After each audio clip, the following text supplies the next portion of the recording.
Howdy, y'all. My name is Ariannitalagringa, and here I'm in Austin, Texas. Do you like my cowboy hat? I just did a country accent. Did you guys like it? In today's video, I will teach you guys English here in Texas, and we will be visiting different cities like Austin, San Antonio, Dallas, and Houston.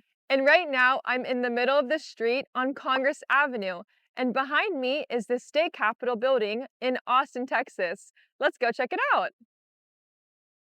You can't visit Austin without seeing the Texas State Capitol building. Now, the words capital and capital might be confusing, so let's clarify. Capital that ends with an A refers to a city where the government is located. For example, the capital of the United States is Washington, D.C., and the capital of Texas is Austin. And the other word capital that ends with an O is the building where the government works. It's where the laws are made. So here, the Texas State Capitol building is where laws are made. And did you guys know that here in Texas, they have a saying that says, everything is bigger here? And yes, it's true. The Texas State Capitol is actually the largest state capitol building in the United States, with over 360,000 square feet. And it's even taller than the U.S. Capitol building in Washington, D.C. It's 14 feet taller. And the best part is you don't have to pay a fee to enter the Capitol building. It's completely free. And once you're inside, you can visit the huge room where the Texas Senate and Texas House of Representatives meet. Now let's check out an iconic bridge here in Austin, Texas with a beautiful view. First up, we have the Pennybacker Bridge. But the locals here call it the 360 Bridge because of the highway number. And it's known for the beautiful views of the lake and the scenery. So, how did I get up here? Well, actually, it was pretty easy. So before crossing the bridge, beside the highway, they actually have some parking spots. So I parked my car there.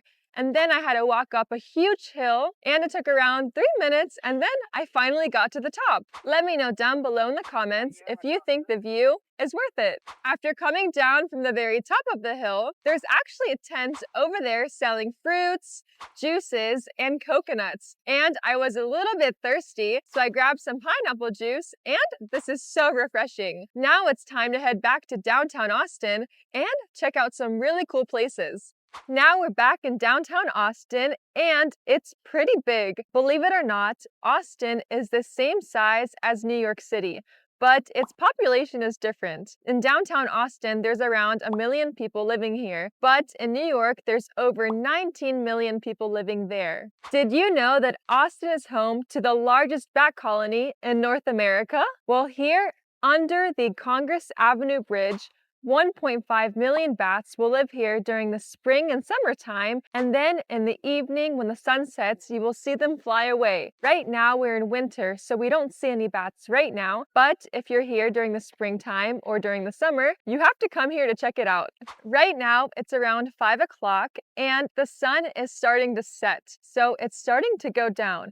And I want to show you guys a great place to watch the sunset. It's at Lake Travis, and the place is called The Oasis. I'm at The Oasis. This restaurant is located 450 feet above Lake Travis. It's literally on a cliff. One unique tradition here at the restaurant is something called Lover's Locks. Look at all of these locks here on the railing. Now, what happens if you don't have a padlock? Well, at the restaurant, right next to it, there's actually a gift shop where you can buy a padlock like this one in the shape of a heart. And they have many different colors. And then you can write your name on it and your partner's name on it, and then hang it up on the railing. The Oasis is the largest outdoor restaurant here in Austin, Texas. And as you can see, there are around 4 to 5 levels where you can sit down and relax. But right now, since we're in the middle of winter, not many people are outside. One thing that I really enjoy is the view. It's so beautiful. It's a view of Lake Travis, and a lot of people come here to watch the sunset. This place is actually called the Sunset Capital of Texas because this place has a beautiful view of the sunset. And now it's time to check out a different city. So let's head on over to San Antonio.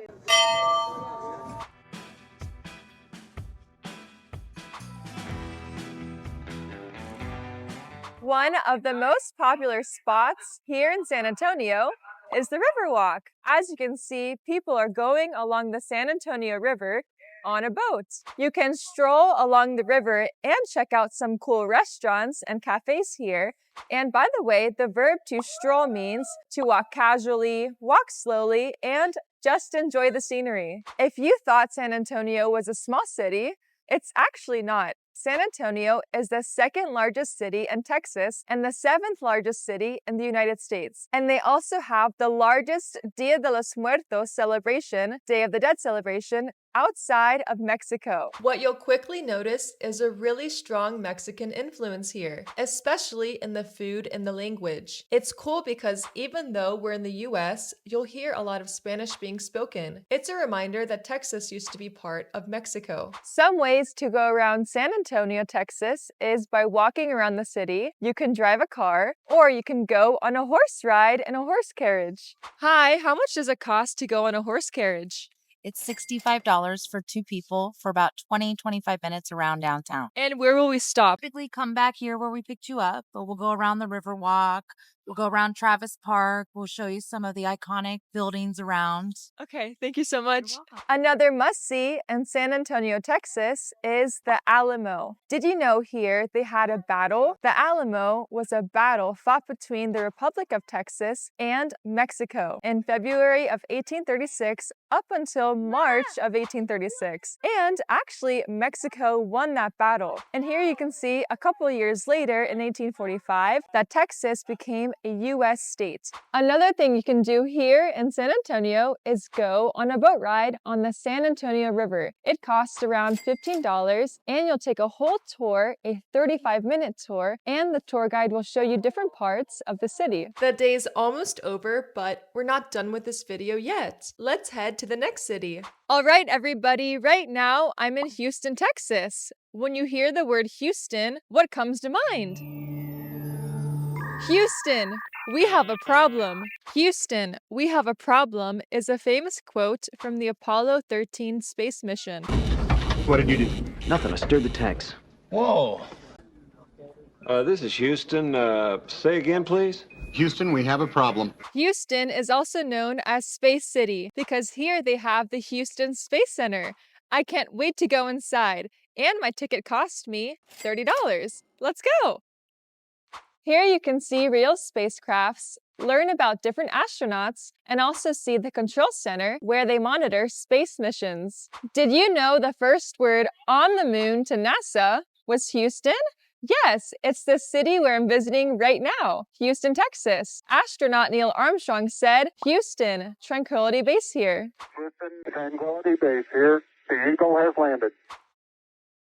Talking about the moon, have you guys ever heard of the idiom or expression, once in a blue moon? Well, this actually means it happens very rarely or it doesn't happen a lot. For example, I go to the movies once in a blue moon. And this just means I go to the movies very rarely or not often. When you're at the Space Center, you can hop on a tram tour and check out the astronaut training facility. That's where astronauts are learning, working, and getting ready to train before they head up to the space station or even go to the moon. And did you know astronauts spend hours training underwater to prepare for spacewalks? After the Space Center, you've got to see the Waterwall Park in Houston. It's this massive 64-foot fountain with 11,000 gallons of water pouring down it every minute. After walking around all day, I stopped by Houston's famous food hall, the Post, to grab something to eat. It's huge because it was originally a major post office in downtown Houston. Then I popped into the Astros team store to see if they had any cool baseball jerseys. Astros is Houston's baseball team, and they use Space City as a nickname, which makes sense since Houston is home to NASA. Then I went to the Galleria, which is a shopping mall that has hundreds of stores, restaurants, and even an ice skating rink.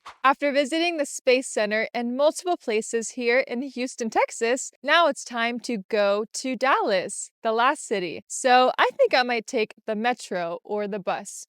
But I think it'll be faster if we go on a rocket. Let's go!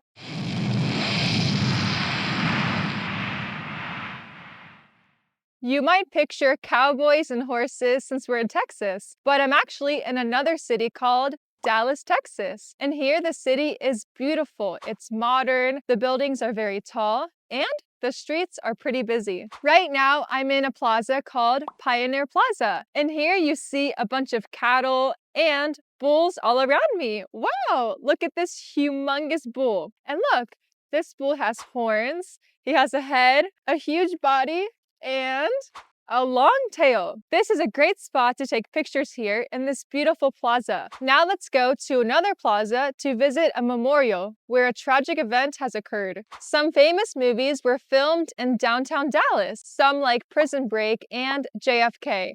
But why JFK? Unfortunately, the 35th president of the United States, JFK, or John F. Kennedy, was assassinated on November 22nd of 1963. He was actually shot in downtown Dallas, literally 200 yards from this exact spot. So behind me, they have a beautiful concrete memorial to remember the president, JFK. They say everything is bigger here in Texas, and it's true. Like I said earlier, it's the second largest state in the United States, and one of the widest freeways in the world runs right through Houston, Texas. I'm talking about the Katy Freeway. It's actually the widest highway in the United States. There's even a high-five interchange outside of Dallas where you're literally going to be driving up 11 stories up in the air. So yeah, getting around Texas without a car is basically impossible. You'll probably be spending a lot of time behind the wheel. Which reminds me, did you guys know that in the driver's seat is an idiom? It means to take charge in something or be in control of something. Speaking of being in the driver's seat, how are you all taking charge in English? Are you learning new phrases every day? Are you speaking to new people?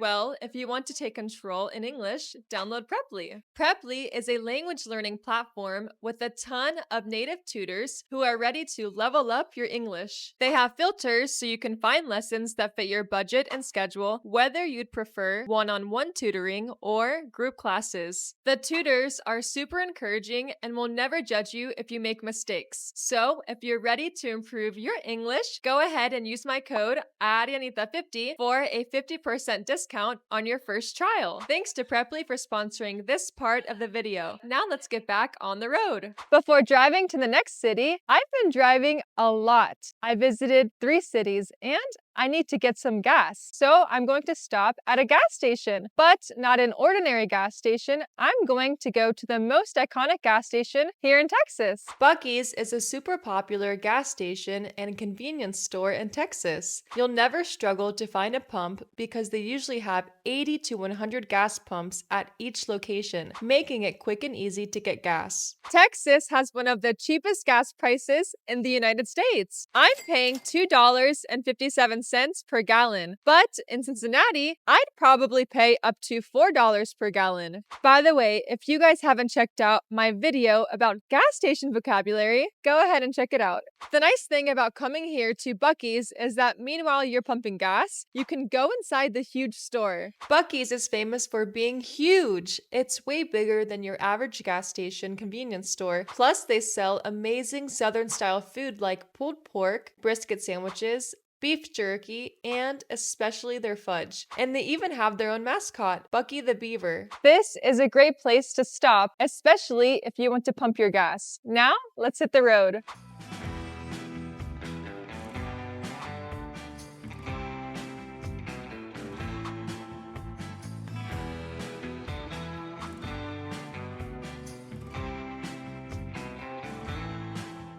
Our very last city is close to Dallas. It's about a 30-minute drive from Dallas, and it's called Fort Worth. If you visit Fort Worth, Texas, you definitely have to come to this place called Fort Worth Stockyards. It literally feels like I'm in a Western movie. I feel like a cowgirl. Yeehaw! Fort Worth is called Cowtown because a really long time ago, cowboys used to move large groups of cows from one place to another. A cowboy or cowgirl is someone who works on a ranch, which is like a big farm with lots of animals. Cowboys spend most of their time taking care of cows, riding horses, and working outdoors. Hi, can you tell me what a cowboy or cowgirl normally wears? Okay, so we always have to have the cowboy hat, the shirt, the jeans, and the boots. Cowboys and cowgirls wear a special type of clothing called Western wear. This includes things like a cowboy hat, jeans, a long sleeve shirt or t-shirt, a belt with a huge buckle, and cowboy boots. In this town, Fort Worth, a lot of shops sell Western attire or Western clothing. Clothing to dress up like a cowboy or cowgirl. Hi, this is my first time in Fort Worth, Texas, so how can I buy a cowboy hat and what is the process like? Starting off, you want to pick a hat that fits right, and we'll measure your head to see which size would be perfect for you. After that, we go on the color selection, see what we have in stock. If you wanted to go something more neutral, we can get you in something like my silver belly, or if you wanted to go something more formal, we could do a black hat, and any other of our crazy colors we have. But once we got that situated, we go on to getting it all fitted for you. We take two tools. One's called a conformator. We'd pull it over your head, and it makes a measurement of your head at a 1/6 scale, and we're going to take that measurement and put it in another tool called a formelian. Formelian takes that measurement and brings it to a 1-to-1 scale, and as we're building that hat, we'll steam it inside of here to make it fit perfectly to your head. After that, we continue constructing the hat to how you want it, how high up you want it, or how the crown you want done, and then after that, you're good to go. And then how much does a cowboy hat cost? Starting out, it's going to be about $300 to $389 for our entry-level hats, and then going up from there, depending on the quality and different types of material like beaver and rabbit hair, the combination and the percentage of each in the hat. That's where the prices vary, but starting out, it's about $300. You can also go to a rodeo show where cowboys and cowgirls will show off their skills, and it's a big competition. Cowboys and cowgirls will do things like ride bulls and horses, rope cattle, and barrel race. Right now, I'm inside this huge coliseum where they will have rodeo shows. They are super fun, and I've actually been to one rodeo show, and I highly recommend it. You can also take a picture on top of a bull. Yes, that sounds pretty scary, but it's actually not. It only takes around 45 seconds to a minute, and it costs $10. It's $10 per person. You just sit there and take pictures. 5 seconds to a minute. Okay, everybody, I hope y'all enjoyed this video. Woo! Where did that come from? I think I have a country accent from being in Texas for a really long time. If you guys enjoyed this video, let me know your favorite part and give me a like, subscribe, and I'll see you guys next week. Bye!